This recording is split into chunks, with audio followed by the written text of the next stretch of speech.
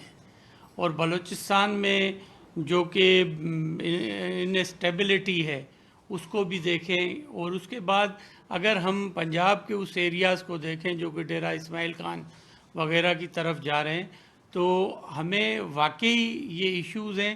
لیکن سندھ پولیس اور intelligence agencies اپنا بہتر کام کر رہی ہیں. آپ اس سے اندازہ لگائیں، میں اللہ تعالیٰ سے یقیناً مدد مانگتا ہوں ہر ٹائم کہ رب تعالیٰ رحم کرے ہمارے پراونس پر، اور خصوصاً کراچی پر. آپ کو پتہ ہے کہ کراچی میں جو کہ پچھلے 2-3 سال میں اگر اکا دکا 1-2 واقعات ہوئے ہیں، لیکن اس کے بجائے یا ان کے ریبٹل میں ہمارے آئی جی صاحب نے بھی آپ کو بتایا کہ سندھ پولیس نے اور ہماری انٹیلیجنس بیس ایجنسیز جو ہیں یا ہماری رینجرز ہیں، انہوں نے کارروائیاں کتنی کی ہیں.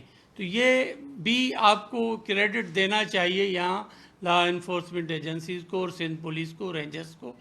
یقیناً ہم جو کہ حالات ہیں اس ٹائم اس ونریبل یقیناً ہیں، اس میں ہمیں ٹیکنالوجی کی طرف ہم جا رہے ہیں، اور ہمیں جو اپنے بارڈرز ہیں وہاں پہ اسکینرز کی سخت ضرورت ہے، اور جدید اسکینرز ہمیں لگانے پڑیں گے. ایک اندازے کے مطابق ڈیلی تقریباً 19 سے 20 ہزار جو ہمارے ٹرکس ہیں یا وہیکلز ہیں جو کہ ہمارے بلوچستان سے ہمارے ہب اور اس ایریا سے آ رہے ہیں. تو ان کو ایک ایک کو چیک کرنا بھی آپ سمجھتے ہیں کہ ہیومنلی بڑا ڈیفیکلٹ ہوتا ہے، لیکن ہماری افسران، ہماری سپاہ اور ہماری انٹیلیجنس ایجنسیز اس کو چیک آؤٹ کر رہی ہیں. اور اس کا ہی نتیجہ ہے کہ کراچی اتنا بڑا شہر ہے، اور اس شہر میں الحمدللہ امید یہ ہے کہ رب تعالیٰ سے دعا ہے کہ اس قسم کے واقعات نہ ہوں، لیکن بہتری ہوئی ہے، پیچھے نہیں گیا ہے. اس میں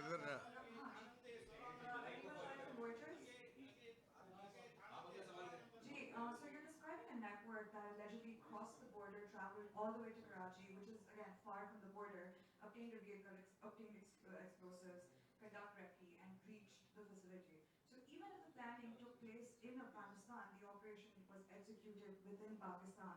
So at what stage did the security system first detect them, even if it's cross-province? And what domestic intelligence or security failure allowed the attack to proceed? And were there any prior warnings? And if so, when did you first get intelligence of the attack? And why were you not able to stop the attack from happening? And yeah, who's being held accountable? Which department? Is it the border intelligence? Who's being held responsible for this? As I mentioned earlier, first of all, you must realize the area of the border. It's most inaccessible border, one of the most inaccessible border in the world, and obviously our armed forces are doing a wonderful job protecting it, and now with the fencing the situation has improved drastically. As far as Sindh is concerned, was mentioned by the Honorable Home Minister, it's a very long border with Balochistan, again more than 500 kilometers long, and it has nearly 139 formal crossings. And beside that, there are innumerable informal crossings. And it's dotted with hilly terrain. And so obviously it's a very Herculean task. Nevertheless, we are doing our best. And so far, as was mentioned earlier, there were a total of 7 incidents of the terror incidents in Sindh that took place this year. And when you compare it with the previous year, it was 37. So there was a marked decline of 78% from the previous year.